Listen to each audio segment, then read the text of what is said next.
Hello and welcome to the Have You Seen podcast brought to you by Dave on Film. I'm Dave, and today I'm going to be going through some of your reviews of the films that you've seen. Maybe there's going to be some things in there that I've not seen that I can go away and watch and review myself. I'll also be talking about some of the films that I've seen recently, including preview films and more information on an in-person Q&A session I attended with a famous director. And I'll also go through this week's current UK box office top 10.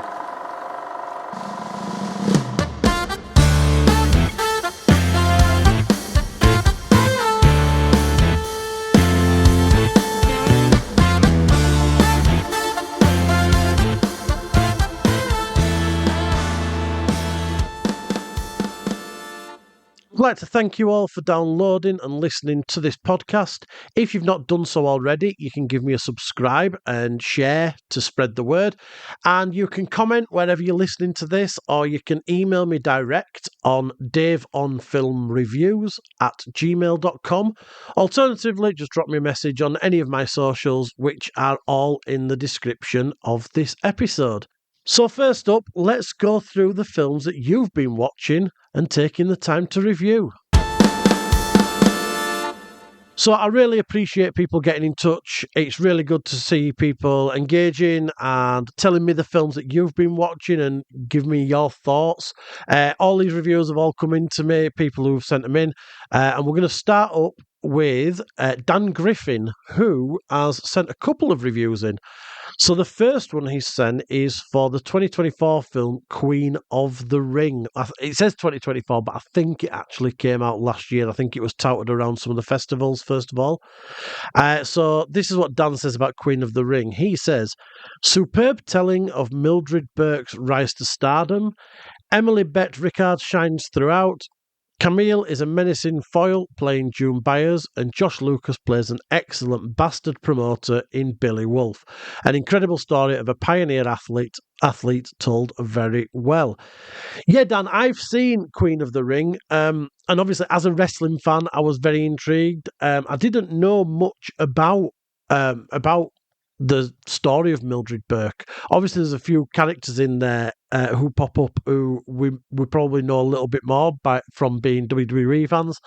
But I think it's a really well put together film. In terms of biopics, it's one of the best that I've seen. I think they do the wrestling scenes really well, and it really portrays that kind of early kind of situation where women's wrestling just wasn't getting the traction that it needed. And even, obviously the film kind of triumphs as much as it shows kind of Mildred Burke's rise and everything that goes on. But it took a while for women's wrestling to kind of really, really come through properly, to the point where it's more respected now. Because there was a long time where it was the women were there just for show. But now, the women are getting as much exposure on WWE TV as the men are. And rightly so, because there's some absolute phenomenal athletes out there. I go watch a lot of independent wrestling, which I really enjoy. And some of the women who perform there, people like Ivy and Alexis Falcon, they're amazing athletes and they're really good to watch. They put on a good show, and this film kind of is a throwback to really old school carnival wrestling, and it is a really good film. So thanks, Dan, for watching that, and definitely thanks very much for sending in your review. Dan has also sent in another review of a film that I've not seen. So this is going to go onto my list of films that I need to watch. So it's effectively Dan's basically going, have you seen? And that's the point of the podcast. So the film is Predator Badlands, which is the latest Predator film that came out. And this is Dan's review. It says it's a fun entry into the franchise and much better than I thought it would be based on the trailer. Is it a Yautja? Which must be the race of predators, trying to survive a hostile world to find a place in his clan with a synth sidekick. Sounds daft, and it is in places, but great fun with really good fight scenes. A very good switch your brain off and embrace the madness Very good. Switch your brain off and embrace the madness material. I'll get there in the end, Dan. I did want to watch this when it came out of the cinema, and I never got chance. There's a local artist in Sheffield who does posters, and they were giving special posters out. And I remember getting a poster at a screening of something else, and it's a cracking poster. I'll have to post a picture up of it and tag him in to this post. To this podcast, but yeah, it did look quite fun, but I just never got to see it at the cinema, and I should have done because it's right up my street. I love a good Predator film. I enjoyed Prey when that came out, which was kind of the prequel to a lot of the other Predator stuff. So I am going to watch this, and I will see if Jodie wants to watch it as well, because I know she's a Predator fan. She knows all the lore about all the tribes and everything. So no doubt I'll be able to watch that with her and get a bit more kind of insight into who, especially who the Yautja are. I don't know who they are. She'll know who they are. But yeah, thanks for that, Dan. So that's a couple of reviews in from Dan. That's Queen of the Ring and Predator Badlands, two very different films. And one of them that I'll be watching myself. We've had another message in from Thomas Pitts, who has written in to talk about the Looney Tunes film, which I reviewed a few episodes ago. I had this on preview, and then it came out of the cinema. So Thomas says that he went to see The Day the Earth Blew Up, which is a Looney Tunes movie. I enjoyed the old school animation, but the plot really didn't lend itself to such a long film. As you say in your review, it really needed some additional characters to lend a little light to the stuttering twosome. It wasn't silly enough to keep the attention. Yeah, Thomas, I agree with that. I think it's an all right film. I remember thinking, it's all right, is this? But I wanted Bugs Bunny, I wanted Roadrunner, I wanted Coyote in there, just to kind of give a little bit more to it, because it is a long film. And to have, Porky Pig's stutter and then changing the word that he's trying to say incorrectly, be kind of the main joke of the film and repeated about 6 or 7 times, it just wears a little bit thin. So I wholeheartedly agree with that, Thomas. Thank you for messaging that in. It's much appreciated. Remember, if you've watched anyone, and you've watched something and you want to talk about it, whether you liked it, whether you hated it, it's always more fun if you've hated it, especially if I've loved it. But drop us a message, because I want to know what you've been watching, and things that I've not seen, I will go and watch, and I will form my own opinion, because I think in this day and age, you've got to form your own opinion about things. Just because I like it doesn't mean you will, and vice versa. The Silent Hill film, for example, somebody somewhere loves that film. I don't know who they are, and I don't know why they're so wrong, and what they've got going on in their lives, but somebody somewhere enjoys Return to Silent Hill. It certainly isn't me. Next up, we had a short review in from Thomas Wilson, who says he's been to see Whistle, which is the new horror film that's out in the cinema. So he says Whistle was very Final Destination-ish. Not very easy to say. Final Destination-ish. The effects were good, a good effort at trying something new for jumps and scares. And that kind of is what I would like to hear from a film like that, because it looked like it could be very generic. And it felt like it could have been just a typical kind of silly story. But if they're actually trying something new to get the jumps and scares, that is actually quite encouraging, because I think horror nowadays kind of falls into too many different tropes, and they try and scare and they don't pull it off. It's been a long while since I've watched something that's genuinely scary. So I will give Whistle a watch. I think it's still in the cinema. So I'm going to try and go and see that, and try and see it on a big screen, because I think it probably warrants it. So thank you, Thomas, for that. And we'll move on next to Rebecca Stewart, who sent in a message saying that she'd watched Wrecking Crew on Prime. She says, it's amazing, loved every minute. Yeah, so this is the one with, I think, is it Jason Momoa and Batista, which is on Prime. I keep seeing the image for it. And I do want to watch it, because I want to see what it's like. It'll be stupid. It'll be one of them that's just, like Dan said previously with Predator Badlands, remove your brain, and just enjoy it for what it is. So I'm going to watch Wrecking Crew. I know it's on Prime, so it's easy to get hold of. And it's going to be one of them that's just forever on Prime, so it's not going to disappear anytime soon. But I do fancy it. It looks daft.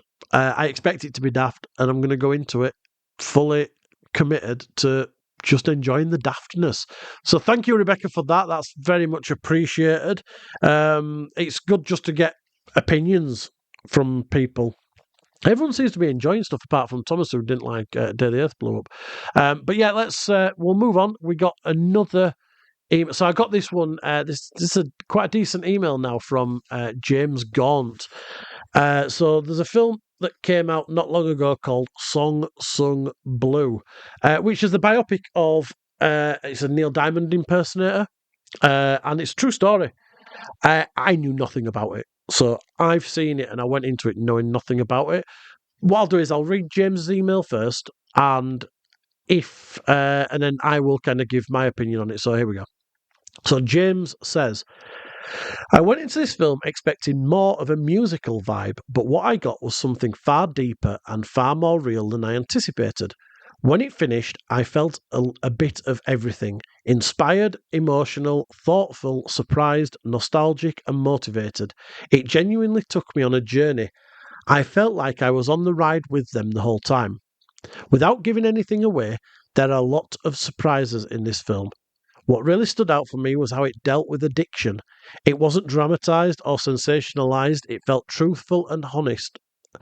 That's probably the best way to describe the whole film, actually. Shocking, truthful, and honest.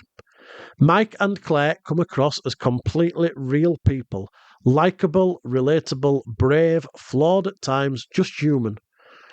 I saw a lot of similarities between myself and Mike, and if I'm honest, it made me want to go out and perform again. That's the mark of something powerful when it moves you like that. I love Neil Diamond anyway, so the soundtrack was incredible for me. The music adds nostalgia and emotion, but this isn't just about songs, it's about resilience, setbacks, and creating something meaningful despite life throwing challenges at you. I think anyone who has had a setback in life could watch this and feel inspired. It's about ordinary people who made something special happen. A very inspirational story and a fantastic watch.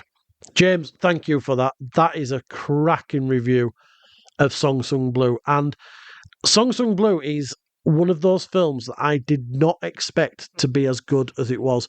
And like you, I went into it expecting a musical.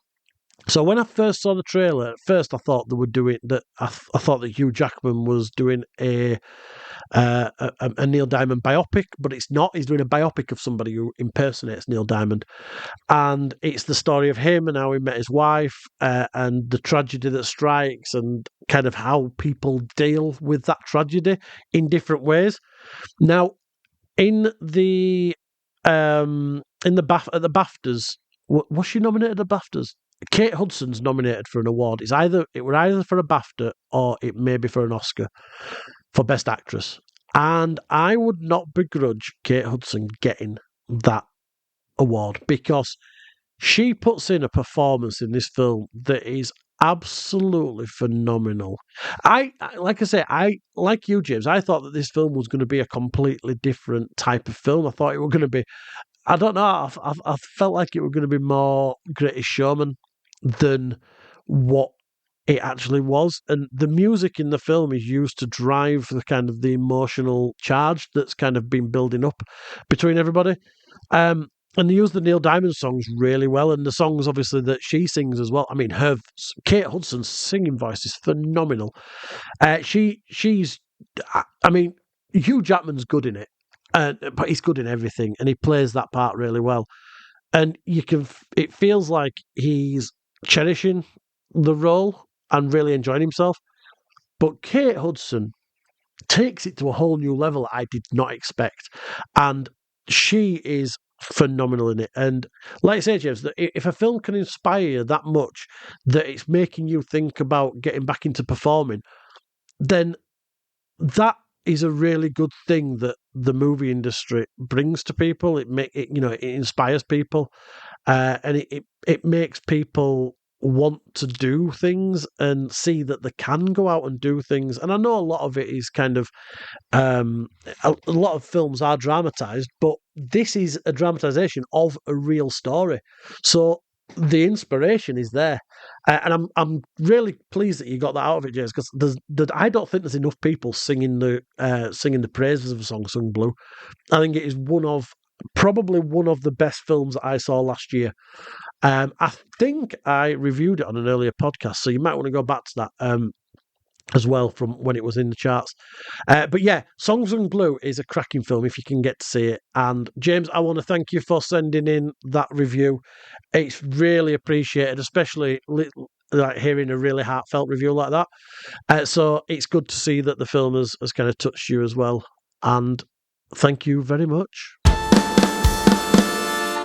So I'm going to move on now into a batch of correspondence that we've got in about one film, and the one film that is kind of getting people inspired, not inspired, I suppose, that it's getting people either riled up or people are really loving and taking to heart is Wuthering Heights. And so I want to say my piece first. So I reviewed it on last week's episode. And I absolutely loved it. I'd not read the book. I've not seen any other versions of the film, so I knew nothing about what to expect. I'd read a lot of the backlash before I went to see it, and I didn't know what to expect. And for me, it is an absolutely stunning piece of art. I think Emerald Fennell did an amazing job with it. I loved every moment of it. I will watch it again. I will probably end up buying the physical media for this because I want to be able to access it all the time. I think it's a great film. It's sexy as hell in places, but it doesn't need that. But it's done well. It. But I'm gonna get on to some of the correspondence and then we'll kind of wrap it all up. So I've had Nicola Bunton. She's sent me a message. She went to see it. And she said, "Okay, I thought it was excellent. Loved both of them. I never realised it was such a dramatic tragedy. Really well done. I haven't read the book or seen any other retellings of it. I will have to get the book now, though." And I've spoken to Nicola since, and she's got the book because you can get the book on. If you've got a Kindle, you can get the book for it's like 14 pence or 41 pence or something like that in a minute. And obviously it's a classic, so people have probably got copies of this lying around and they've just never read it. I've started reading the book and I am probably about 40% of the way through, and I know that so effectively the film covers half of the book and not the second half, which obviously has upset quite a lot of people, but I don't know if it needed the second half. I think that Emerald Fennell's done a vision. Anyway, that's my thoughts anyway. But thank you, Nicola. Much appreciated hearing your thoughts on that. Another little one I've got from Yvonne Crabtree. She's sent a message in saying that she really enjoyed Wuthering Heights, but it lost a star in its rating for ignoring the second half of the book. I find the aftermath more interesting. I love the music too, even though that's getting some hate. People should be less precious over source material unless they've really ballsed it up. Looking at you, Return to Silent Hill. Yvonne's my friend, and she's a mad Silent Hill fan. And when we were messaging after we saw Return to Silent Hill, we were reeling, absolutely reeling. There were some interesting messages going backwards and forwards. I'm glad you enjoyed Wuthering Heights, but like you say, you enjoy the second half of the book, which is something that is not touched on in the film whatsoever. It doesn't even have any of that, and effectively, the ending of the film completely changes the second half of the book. So it's not like Emerald Fennell can do Wuthering Heights 2 because of how it ended. Thanks, Yvonne. That was it's nice to hear your thoughts on Wuthering Heights because I didn't know which way you were going to go with that. So it's good to hear. Now, this next email that I've had in is quite a lengthy one, and I'm going to read it all out in full, word for word, because this puts the film into perspective in ways that I could never even dream of. So this is coming from Sian Lawler. And I asked Sian if she were going to see Wuthering Heights because I know that she's a big fan of the book and I believe the previous versions. So I knew I would get some kind of strong response either way from Sian. And this is the email that she's, and I absolutely love this. So if you all just sit tight, and I'll tell you a story, courtesy of Sian Lawler. There are love stories that comfort you, and then there is Wuthering Heights, a feral, breathless descent into harrowing, lust-soaked, revenge-fueled love. This adaptation of Wuthering Heights by Emily Bronte feels entirely reborn under the vision of its director Emerald Fennell. Her take, for me, was flawless. She does not romanticize the story, she does not polish its edges, instead she leans into the mud, the wind, the rawness of it. Every creative choice feels deliberate, intimate, brave and uncompromising. The cinematography is breathtaking. The moors are not just a backdrop, they are a living, breathing character. Wide, aching landscapes contrast with suffocating interior shots. Skin, breath, fabric, soil. Everything is captured with such closeness that you almost feel it on your own body. The camera lingers where it hurts, it refuses to look away. Cathy and Heathcliff feel like a Victorian precursor to Harley Quinn and Joker. Intoxicating, destructive, inseparable. Their connection is not safe, it is not healthy, it is inevitable. Fennell's handling of Cathy's awakening is extraordinary. The snail inching across the window pane, the rhythmic beating of the sourdough, moments that weeks earlier would have been mundane suddenly become charged, electric. You can see that shift in her. The instant where awareness blooms and innocence fractures. It is subtle, sensual, and completely transformative. Later, when she asks Edgar to cover her mouth and eyes as they make love, it feels less like intimacy and more like longing for something lost. As though she's trying to slip back into that first ignition with Heathcliff, to feel that original spark again.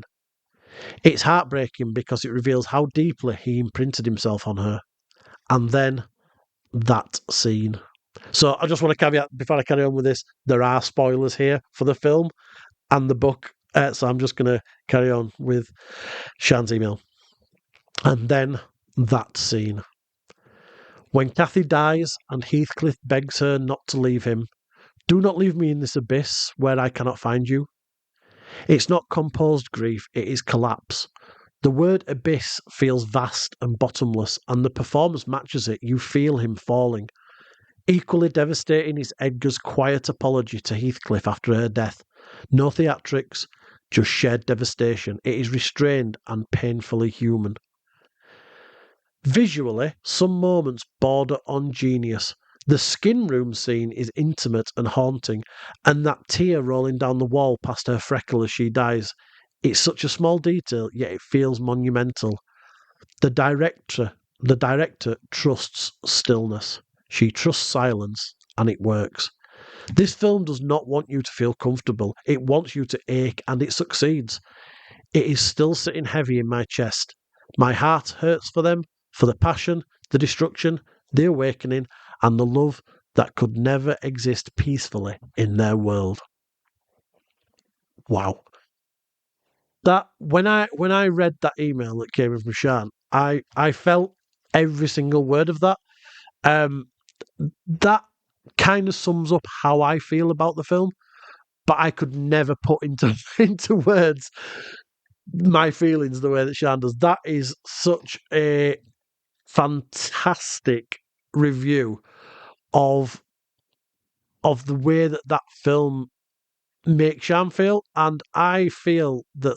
So Emerald Fennell, when she's put together this film, she'd always said, I mentioned this before, that she put together a film that was all about how the book made her feel when she was 14 years old, and that kind of passion that she's poured into this and the passion that she felt feels like what Sian's kind of coming across with her, and it's really good to read. And I think that I've not read a better review than that. So Sian, if you want to come on and review absolutely everything that you watch, if you're watching films with that much intensity and passion, and I know that you're in in with the book, and the kind of you've got the connection with the book and previous versions. So it's really good to read, and I absolutely thank you so much for sending that email in. It's so good to read. If anybody else wants to send any emails in, so if you want to review absolutely anything you've watched, just comment on this post, on this podcast, wherever you're listening to it. Drop me a line on socials, or you can email me on daveonfilmreviews@gmail.com, and I will read them out in a future episode. Now, I said I'd go quickly and talk about a Q&A that I went to last night. So I went to, so this was in Sheffield last night at the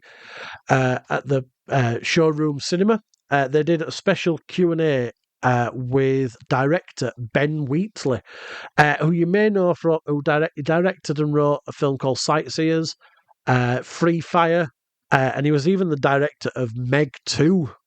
Which, if you've seen that, I actually prefer Meg 2 to Meg 1.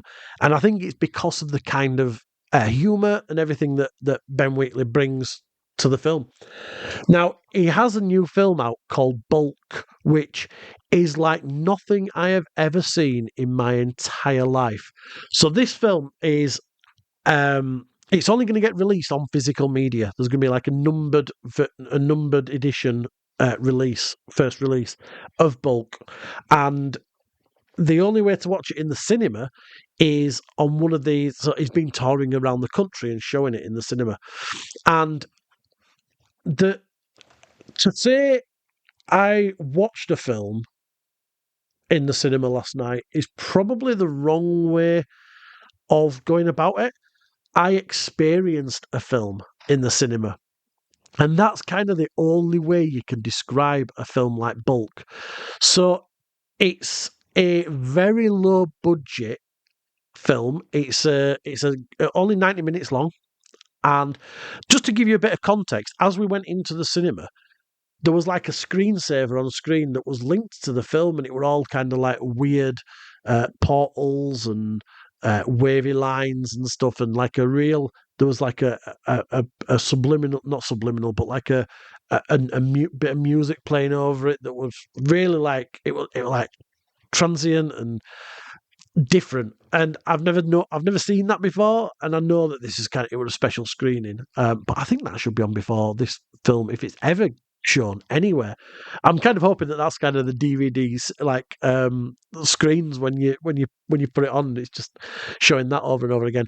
But the film, it's absolutely insane. So it's all about, so there's a scientist who's doing an experiment, and we find out fairly early on that some kind of experiment has happened and gone wrong potentially when this what's called the brain collider. And now it's not brain spelt BRAIN, it's brain as in BRANE. It's a brain collider, and it's exploded. And a character called Corey Harlan has got to find the brain's core in this mysterious house. So at the very beginning, the main character kind of gets brought to a house, and it's just a normal house on a normal street. But when he steps in, there's all kinds of things going on. And he kind of has to move through the house, and he's got a guide in the house. So the main actor is Sam Riley, who you may know from a film called Control. And he kind of gets led through this house by Alexandra Maria Lara, who is his real life partner. And she's a kind of guide who's taking him through room to room. But also in there is actor Noah Taylor, who you may have seen before. He's been in loads of films. He's an Australian actor. He was in things like Almost Famous, and he was in Free Fire as well. He was in Paddington 2. He's Phibbs in Paddington 2. One of the guys was in the prison. And it's a really tough film to explain. So basically, this house is the consciousness of something that's happened. This big explosion, this big science experiments that gone wrong. that's gone wrong, and they are trying. He has got to effectively go through to try and find the scientist who's kind of hidden away within this consciousness, and going through into each room takes it into a different part of the brain. And yeah, it's you've got some scenes where things change on the wall from shot to shot. You've got scenes that are out of order. You've got scenes where they're all of a sudden outside and he'll walk through a door in this house and he's on a beach. There's a scene where he walks into and he's all of a sudden in a war zone. And in each of these rooms, you find that Noah Taylor's character is there playing a different character in every single room. And he keeps kind of getting killed by Akhlima, who is Alexandra Maria Lara's character, and you don't know why it's going on, and you don't know what's happening because she's trying to guide him, but is she guiding him? Why is he there? What is he trying to do? And it's almost like he's been there before, but he doesn't know that he's been there before. Has he been there before? What's happening? What's going on? And kind of the film does kind of start explaining everything.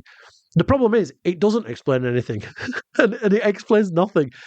But it works, and it is a really, really intriguing film, and it's all about consciousness. And there's also a lot of things about filmmaking in there as well. There's a lot of references. So, director and writer Ben Wheatley is very he uses there's a lot of meta things in there. So, like, there's a point where he talks about. Acclaimer says something like he's got 90 minutes to solve all this, and then the reference in the fact that any more than 90 minutes is too much and it's just overindulgence, which is obviously a reference to films. And then he says, "Oh, you've got 56 minutes left, but that might feel like a lifetime." And there were chuckles in the audience because everybody were getting the kind of thing that he was saying. It was kind of like Ben Wheatley nodding at the audience and going, "Yep, it might feel like a lifetime because you're about to step into the unknown." And you do step into the unknown in it. It is one of the strangest, weirdest, most. I don't even know how to explain it. It is just an I'm going to say it. It's a mindfuck of a film, but it's brilliant. And you get to the end and you kind of think that you understand what's gone on, and then you don't. And it's like, well, do I know what's gone on or do I not know what's gone on? But it's just mad. And then after the film played, Ben was there and he he took questions from the audience. There were a few questions on stage and then audience questions. And if you were one of the first 5 to ask a question, you got a free copy of his fanzine that he's drawn, which is all about. He's very much about letting people make their own films. And saying to people, you can do it. So a little bit like earlier on when we had that email from James about how the film had made him want to perform again. This film makes me want to go out and make films. It's so low budget, so he used all like little models, and you can tell the models, you can see the strings, it's so low budget, but he shot it all on his mobile phone. And it's all really low budget. There's guns that have literally been created by he got some paper and printed a picture of a gun out and stuck it all together and made a gun. So the guns look stupid in the film, but we know what they're meant to be. But it's low budget. It kind of don't matter, and it just goes to show that you can make stuff. So, like the fanzine, and even in the film. So, at the end of the film, on the end credits, there's literally like a step-by-step guide on how all the shots were created, and how forced perspective works, and how you get certain shots so that you can mix the sound properly. And it's phenomenal. I would encourage anybody who's into filmmaking to watch a film like this, experience the film. Watch all the kind of this is how we did it, and then go back and watch the film again and go, oh yeah, I can see where those 2 angles were and things like that. I really enjoyed it. I'm going to be rating this 4 stars when I post my actual review, 4 out of 5. Obviously, the very low budgetness of it lends a bit to be desired because you kind of want a bit more from it, and there is really no there's a joke in it about about narrative, about there being no narrative, and there probably isn't any narrative in this. It's all over the place, but it works, and it was a really, really intriguing film, and I was pleased that I was able to go and watch it on a big screen with other people and have the chance to talk to Ben Wheatley afterwards. So we're going to have a quick run through the top 10. I'm not going to go into depth on most of these because, in all honesty, there's 5 films that have appeared in the top 10 that I've not seen yet, unfortunately. So I'm going to go through them. None of those new 5 films broke into the top 4. So here we go. So at number 10, we've got Good Luck, Have Fun, Don't Die. So this is the new kind of surreal sci-fi comedy from Gore Verbinski, starring Sam Rockwell as a guy who comes back from the future and kind of tells a lot of people in a diner that those specific people in that one place have got the power to save the world from some kind of AI threat. It looks insane. Apparently it is, and apparently it's hilarious. So I'm going to go see this at the cinema as soon as I possibly can. That's Good Luck, Have Fun, Don't Die at number 10. At number 9 is The Moment, which is a new kind of biopic of Charlie XCX. Although it's not a biopic, it's like a fictionalized biopic. I've seen her talking about it. In all honesty, it's an A24 film, and I kind of made it my mission to watch all A24 films. So I probably will watch this at some point, but I'm not in a major rush to see it at the cinema. If I get the chance and get time, I might see it. But that is The Moment, and that's gone in straight into number 9 in the box office.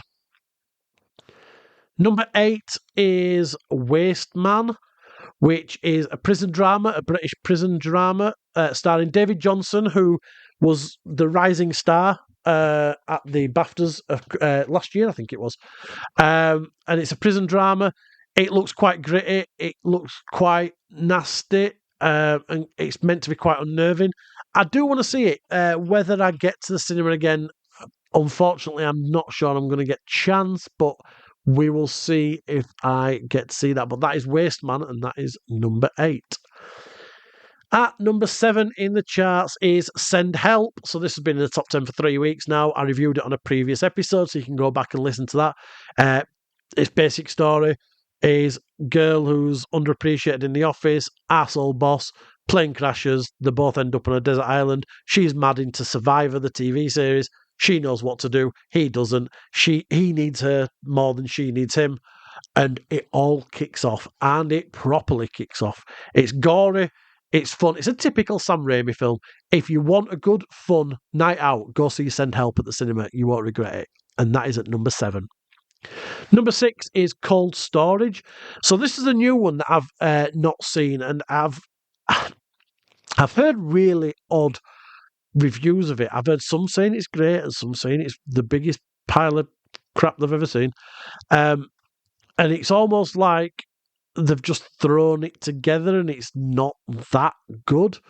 And it's all about it's at some kind of laboratory and some thing gets out and there's a threat and a deadly fungus that causes problems. It's got Liam Neeson in it and Joe Keery from so you'll know from Stranger Things, and Leslie Manville. I do fancy this. Again, this is going to be one that I'd go see. So if you've seen it, let me know, because I'd like to know what people are thinking of it. So you can always let me know. And all the details are in the description of how to get in touch. That's Cold Storage, and that is at number 6. At number 5 is The Secret Agent, which is a Brazilian film that is up for Best Picture at the Oscars. So I need to get to cinema to see this. This is the last one I've not seen. So it's a technology expert who flees from some kind of past and returns to his hometown and soon realises that it's not quite as safe as it seems. It does look interesting, and I am definitely going to see this week, so I will probably review this next week. Hopefully it'll still be in the top 10 because it's an Oscars contender, so it should hang around for a little bit. That's The Secret Agent at number 5. At number 4 this week is Zootropolis 2, still in there, 13 weeks in the top 10. Not just the top 10, it's number 4. And it's Zootropolis, and obviously it's had a boost last week because kids were on holiday from school. Zootropolis is Zootropolis. If you've seen the other ones, you'll love this one. It's just more of the same and just done really well.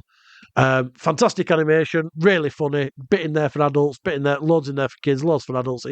It's an enjoyable watch. You will not be disappointed watching Zootropolis 2. I've not heard anybody say they don't like it, and that's saying a lot, especially when it's been 13 weeks in the top 10 charts. It's actually made more money for Disney than any other animated film ever, which is impressive. That's Zootropolis 2, and that's at number 4. Number 3 is Crime 101. So this is the cop drama starring Chris Hemsworth, and it's in cinemas. It's been in the charts for a couple of weeks now. I reviewed it last week, so if you want to listen to the full review, go back and watch it. It's basically a heist cop drama with loads of double crossing, and it's actually really good. I didn't expect it to be as good as it was. That's Crime 101 at number 3. At number 2 is Goat, which is another animated film, again, probably boosted by school holidays last week. It's the second week at number 2 in the charts. It's all about a goat who gets to play raw ball, which is like an extreme version of basketball. It's animated by the people who did Spider-Man Into the Universe, and you'll enjoy this. There's maybe not so much for adults, but it's good fun. The basketball scenes are really well done, and it's well worth a watch. That is Goat at number 2. And number 1 for the second week, no surprise, is Wuthering Heights. It's still hanging in there. Probably word of mouth is getting out. You can see from the messages that I had earlier on. Word of mouth is getting out, and I think people are going to see it. And I think people are enjoying it. I'm hearing you've got some people who hate it and some people who love it. And that's great, because it just brings up debate.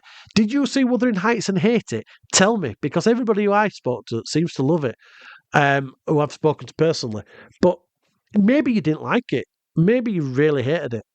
If you did, let me know. I want to know. I want to know what you didn't like about it. And that's Wuthering Heights, and that is, for the second week, number 1 in the UK box office top 10. So thank you all so much for listening. If you've got this far and you haven't subscribed to me yet, what are you doing? Go back. You can also go back and you can listen to previous episodes. And remember, you can subscribe. So you can subscribe to this podcast wherever you're listening, so you'd never miss another episode. You can follow me on Facebook, search for Dave on Film, or Instagram, I am Dave on Film Reviews. Or you can check out my blog at daveonfilm.co.uk. I'll be back soon, and remember to keep your time circuits on and your flux capacitor fluxing. Goodbye.